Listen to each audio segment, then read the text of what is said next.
A quiet suburban neighborhood, the kind where everything seems picture-perfect on the surface, is where it all begins. The protagonist, a level-headed homeowner who follows the rules, enjoys the simple pleasure of maintaining their home without much fuss. That is, until Karen arrives on the scene. She's the self-appointed enforcer of the Homeowners Association, a woman whose power trip knows no bounds. She patrols the neighborhood armed with a clipboard, an overinflated sense of authority, and a never-ending supply of complaints. The first conflict is as absurd as it is unnecessary. Perhaps the protagonist's mailbox is too tall, or a garden gnome has allegedly thrown off the aesthetic harmony of the street. Whatever the case, Karen is on it, ready to write up violations as if she's solving the crime of the century. Karen thrives on enforcing the most ridiculous rules. She acts as if she was born to police the cul-de-sac, sending out warnings for imaginary infractions. The protagonist quickly realizes that no matter how compliant they are, Karen will find something new to nitpick. A single leaf on the driveway? Violation notice. A car parked an inch over the imaginary limit? Major offense. Karen revels in her authority, standing in the street like a sheriff surveying her domain, hands on her hips, eyebrows raised, ready to dish out justice for the crime of existing in her neighborhood.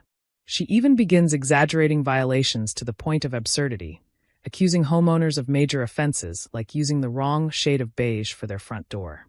The protagonist, initially patient, attempts to reason with Karen.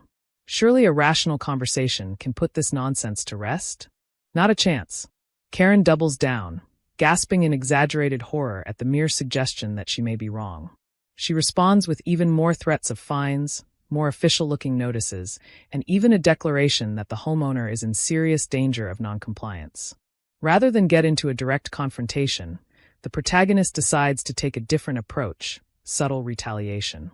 If Karen claims a simple wind chime is a nuisance, maybe replacing it with something equally ridiculous, like a Karen-shaped lawn ornament, will make a statement. As Karen continues her reign of terror, the neighborhood starts to take notice. Some neighbors egg her on, amused by the spectacle. Others, longtime victims of her over-the-top rule enforcement, whisper about their own past run-ins with her. There are stories of her reporting a cat for trespassing, taking photos of people's driveways to document invisible infractions, and even measuring grass height with a ruler. The protagonist realizes they are not alone in their frustration, and slowly, the tide begins to turn. Supporters emerge, swapping war stories about the HOA's self-appointed queen. The question lingers. How far will Karen go to maintain her control? Karen's behavior escalates to levels no one expected. She begins patrolling at odd hours, peering over fences, and making exaggerated reports of violations. Then comes her most outrageous move. She sends an HOA enforcement officer to the protagonist's home. A man shows up, wearing a fake badge and carrying a walkie-talkie, acting like he's about to carry out a high-stakes arrest. The only problem? The protagonist is the actual chief of police. With a calm demeanor, they reveal their identity, watching as Karen's so-called enforcer instantly deflates. The look on his face is priceless. Karen, who had been watching from a distance, suddenly realizes she has overstepped in a way she can't come back from. With documented evidence of Karen's excessive behavior, the protagonist takes the case to the HOA meeting. The room is tense as they lay out proof of her overreach, fake violations, made-up rules, and endless harassment. The HOA board, usually indifferent, is forced to act when confronted with undeniable facts. The turning point comes when Karen, in her desperation to defend herself, reveals just how far she has gone, admitting to violations that were never real in the first place. The board votes, and just like that, Karen is removed from her self-appointed position of power. But karma isn't done with her yet. As a final poetic twist, she is issued her own HOA violation for something as petty as her holiday decorations not meeting the approved guidelines. The neighborhood, once held hostage by her rulebook, collectively celebrates. Karen's fall from power is swift. Without her clipboard and her manufactured authority, she is reduced to just another homeowner. Some say she moved away out of embarrassment. Others claim she still lurks in the background, waiting for the day she can reclaim her rule. Whatever the case, the neighborhood finally breathes a sigh of relief. With her gone, the grass grows freely, the mailboxes stand tall, and everyone learns a valuable lesson. Some rules are meant to be followed, but when a Karen takes it too far, justice always finds a way. Karen's reign of terror begins with the kind of absurdity only an overzealous HOA enforcer could conjure. It starts small, just a casual notice about a non-compliant mailbox or a garden gnome that apparently disrupts the delicate balance of the neighborhood's aesthetic. But quickly, it escalates into full-blown, obsessive micromanagement. Karen isn't just enforcing HOA rules. She's creating new ones out of thin air, acting as if she's been granted supreme authority over every blade of grass, every parked car, and every doormat in the community. One morning, the protagonist finds a bright orange violation notice taped to their front door. Confused, they read the offense. Trash bins left out too long. A fair rule, except today was trash day, and the garbage truck hadn't even come yet. Karen, standing smugly on the sidewalk, watches as the protagonist reads the notice. When questioned, she responds in her usual dramatic flair, arms crossed, eyes squinting like a detective solving a mystery. Rules are rules, she declares, as if she's just delivered a verdict on a high-profile case. And it doesn't stop there. Karen soon starts citing the most ridiculous violations, each one more preposterous than the last. A single leaf on the driveway? Violation. A car parked an inch past an imaginary boundary line? Another violation. The worst offense yet? The protagonist's front door is the wrong shade of beige, apparently. It's too warm and disrupts the neutral harmony of the neighborhood. This is an HOA community, Karen lectures, as if she's explaining the law of the land. We have standards. The protagonist, barely holding back laughter, asks for an official ruling on the exact approved shades of beige. Karen, caught off guard, mutters something about checking the guidelines, which, unsurprisingly, do not exist. Karen's approach to enforcing these rules is equally theatrical. She doesn't just send violation notices. She delivers them like a process server in a courtroom drama. She's spotted lurking around with a tape measure, checking grass height, and inspecting mailboxes as if they're about to be seized as evidence. Neighbors whisper about the time she was seen photographing someone's Halloween decorations at dawn, taking notes in what they now call her Karen Bible. One unlucky homeowner even caught her outside his house with a magnifying glass, presumably looking for microscopic noncompliance. The protagonist, still trying to be reasonable, attempts to clarify the situation with Karen. Maybe a polite conversation can fix this? A misunderstanding, perhaps? That hope is shattered the moment Karen scoffs at their explanation. "Oh, I know the rules," she says with an air of condescension, flipping through her self-made binder of infractions. "You people think you can just do whatever you want, but not on my watch." Her watch. The protagonist finally realizes what they're up against. Karen isn't just a rule enforcer. She's a dictator in a pantsuit. The final straw comes when Karen takes things even further. She starts issuing fines she has no actual authority to enforce. She warns that failure to comply could result in serious consequences, hinting at escalating penalties that sound more like mob threats than HOA guidelines. When the protagonist demands proof of these supposed fines, Karen simply waves her hand. "I don't have time to educate you on HOA law," she sniffs, before walking away dramatically, clipboard clutched to her chest, as if she's guarding classified information. The protagonist is no longer just annoyed. They're officially in a battle. And if Karen wants a war, she's about to get one. The protagonist knows that arguing with Karen is like reasoning with a brick wall. If that brick wall had a superiority complex and an unlimited supply of violation notices. Karen thrives on confrontation, so instead of giving her the satisfaction of an angry response, the protagonist chooses a different strategy. Subtle retaliation. If Karen wants to play games, they'll play, just on their own terms. First, they attempt the diplomatic approach. They carefully explain that they've followed all the HOA rules to the letter, presenting actual HOA guidelines as proof. Karen, predictably, refuses to back down. "I am the HOA," she proclaims, puffing herself up like she's the queen of suburbia. You can't just pick and choose which rules to follow. When the protagonist calmly points out that she's making up rules that don't exist, Karen gasps as if she's just been personally attacked. Seeing that reason won't work, the protagonist decides to have some fun with Karen's nonsense. If she insists on nitpicking every little thing, then it's time to give her something to nitpick. The first act of defiance? A garden gnome dressed exactly like Karen, clad in tiny sunglasses, a clipboard, and a self-important scowl. The gnome stands proudly in the front yard. Within hours, Karen storms over, clipboard in hand, practically frothing at the mouth. "That is a violation," she shrieks. "It's mocking the HOA. The protagonist feigns innocence. "It's just a gnome," they say with a shrug. "Nothing in the rules about gnomes, is there?" Karen huffs and storms off, but not before snapping a photo for evidence. Next, the protagonist decides to follow every HOA rule to the extreme. If Karen demands the trash bins be pulled in immediately after pickup, they set a timer and wheel them in within seconds of the truck leaving. If Karen wants a perfect lawn, they measure their grass height to comply with the exact regulation, down to the millimeter. One neighbor jokes that they saw the protagonist out at midnight with a flashlight and a ruler, trimming their lawn with scissors. The exaggerated compliance drives Karen insane. She can't find a single thing wrong, which, to her, is the worst possible outcome. Realizing she's losing control, Karen doubles down. She fabricates more complaints, claiming the protagonist's house is too bright at night because of their porch light, or that their doorbell sound is disruptive to the neighborhood's peace. The protagonist responds by installing solar-powered pathway lights, ones that change color one night. The whole front yard glows bright pink. It's HOA compliant, but just obnoxious enough to make Karen's blood pressure spike. Despite the ridiculousness of the situation, the protagonist remains outwardly polite. Every time Karen marches over, they greet her with a smile. Every notice she delivers is framed and displayed on the fridge like a trophy. Neighbors begin noticing the battle and quietly choosing sides.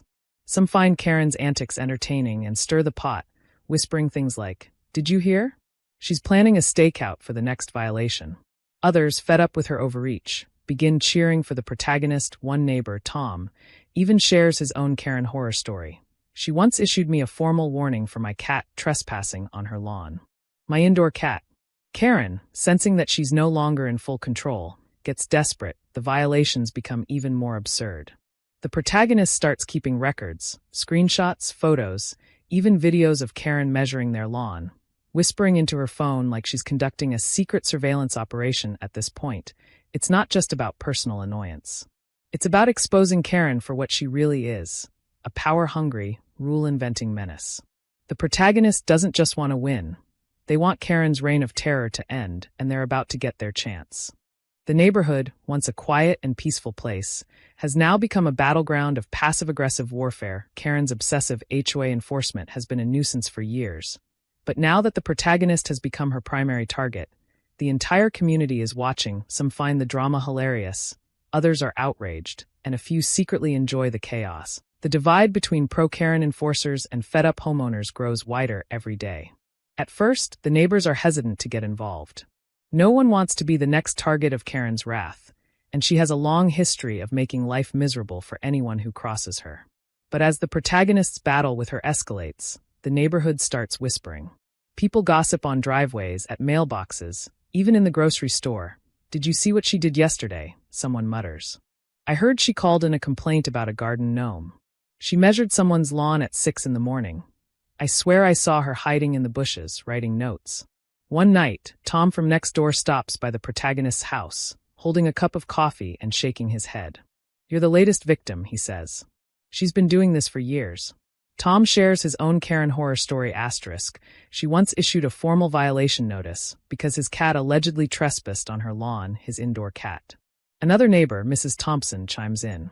"She wrote me up for leaving my Christmas lights up until January 3 RD. Someone else mutters. "She took pictures of my Halloween decorations and sent them to the HOA board in September." Slowly but surely, the neighborhood starts turning against Karen. More people begin openly defying her ridiculous rules. One homeowner, inspired by the protagonist's Karen gnome, puts up an entire row of gnomes, each one dressed in a tiny HOA uniform. Another paints their door the exact same offensive shade of beige that Karen once called a violation. Someone else starts an anonymous neighborhood email chain where people share their favorite Karen stories and plot ways to fight back. Even the people who once supported Karen start distancing themselves. At the last HOA meeting, one of her closest allies, a woman named Linda, finally has enough. "Karen, maybe you should focus on your own house instead of everyone else's," she snaps. Karen's face turns red as the room murmurs in agreement. The once fearsome HOA enforcer is now losing control. But Karen isn't about to go down without a fight. She doubles down on her enforcement, sending out even more violation notices, trying desperately to reassert her dominance. The neighborhood, however, is no longer intimidated. Instead of responding with fear, they start laughing at her. One day, an anonymous homeowner prints custom bumper stickers that say official HOA violation. Soon, people are sticking them on their own cars, mailboxes, and even Karen's own fence when she storms into the HOA meeting demanding to know who's responsible. No one confesses. The entire room just smiles. It's clear now. Karen is losing her grip, and the protagonist, along with the entire neighborhood, is ready to deliver the final blow. Karen, sensing her authority slipping through her fingers, goes into full meltdown mode, the subtle defiance of the neighborhood, the protagonist's refusal to back down, and the fact that people are now mocking her instead of fearing her. It's all too much. She doubles down on her HOA crusade, but in doing so, she overplays her hand. First, she starts trespassing late at night. Neighbors spot her measuring grass with a ruler under the glow of a street lamp. I swear she was whispering to herself, Tom from next door reports.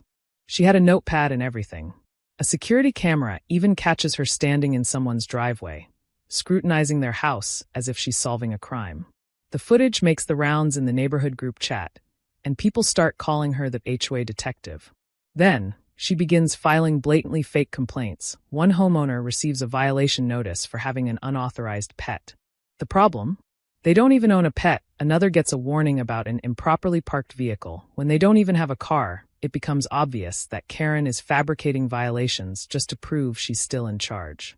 The protagonist, sensing that Karen is spiraling, starts gathering evidence. Every ridiculous violation, every complaint, and every instance of Karen overstepping her authority is documented, time-stamped, and organized at this point.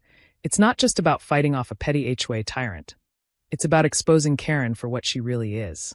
The final straw comes when Karen makes her boldest move yet. In a last-ditch effort to intimidate the protagonist, she sends an HOA enforcement officer to their house. It's a man in a cheap polo shirt, wearing a fake badge and carrying a clipboard like it's a weapon. He knocks on the door with the confidence of a SWAT team leader, claiming that the protagonist is in serious violation of HOA policies and that further action may be necessary. The protagonist, calmly amused, listens to the entire speech. Then, with a slow smile, they ask, "Do you even know who I am?" The man blinks. Karen is standing a few feet away, arms crossed, looking smug. That's when the protagonist pulls out their actual badge. Because, as it turns out, they aren't just any homeowner. They're the chief of police. Karen's face drains of color, the so-called HOA enforcer stammers, then immediately turns around and walks away. Karen, caught in her own trap, stands there frozen. She opens her mouth to protest, but no words come out. She knows she's been completely, utterly destroyed. At the next HOA meeting, the protagonist presents their evidence. A full-on PowerPoint presentation lays out Karen's excessive rule enforcement, fake violations, trespassing, and outright harassment. The HOA board, usually passive, can't ignore the overwhelming proof. The room is silent as Karen, flustered and red-faced, tries to defend herself. "I was just trying to uphold the community's standards," she sputters. "Someone has to enforce the rules." But the board isn't having it. One member finally speaks up. "Karen, you're out." The vote is unanimous. Karen is removed from her position. But the cherry on top? She's issued a violation notice of her own. Her house, it turns out, is in violation of HOA policy. The crime? An unapproved holiday wreath on her front door. For the first time ever, Karen is speechless. The neighborhood erupts into silent, victorious smiles. Karen's reign is officially over. Karen's downfall is swift and satisfying. The moment the HOA board votes her out, the entire neighborhood lets out a collective sigh of relief. No more ridiculous violation notices. No more clipboard patrols. No more fear of stepping outside, only to be confronted about the angle of your mailbox. The protagonist, still reveling in their victory, watches as Karen sits there, stunned into silence. The best part? Sweet, poetic justice. As Karen gets up to storm out of the meeting, the HOA president stops her. "Before you go," he says, flipping through some papers, "we actually have a matter to discuss regarding your property." The room falls silent. Karen blinks. And then comes the ultimate twist.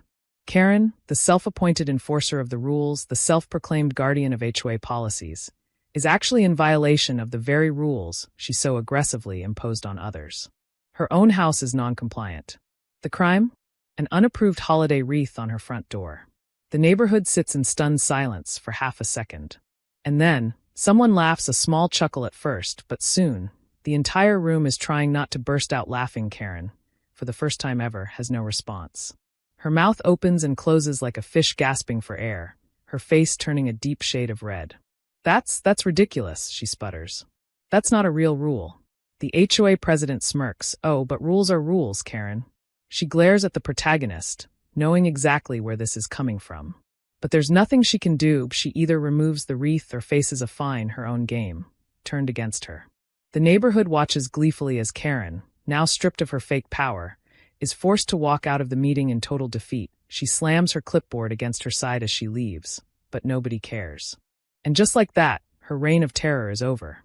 The following days are pure bliss. People start doing the little things they were once too afraid to. ***, leaving their trash bins out an extra hour.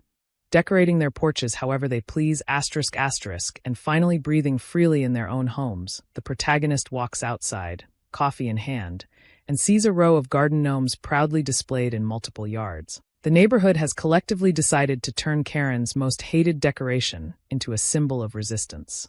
One night, someone even hangs colorful Christmas lights on their fence. ***, directly facing Karen's house, ***, a small, harmless act of rebellion. But one that sends a clear message. The protagonist watches from their porch and simply smiles. The final fate of Karen remains uncertain. Some say she quietly packed up and moved away, unable to handle the humiliation. Others claim she's still lurking, too bitter to leave but too embarrassed to show her face. Either way, she's done. And the neighborhood? Peaceful once again. The protagonist takes one last look at their perfectly compliant, totally non-controversial front yard, shakes their head and mutters, "Well, that was fun."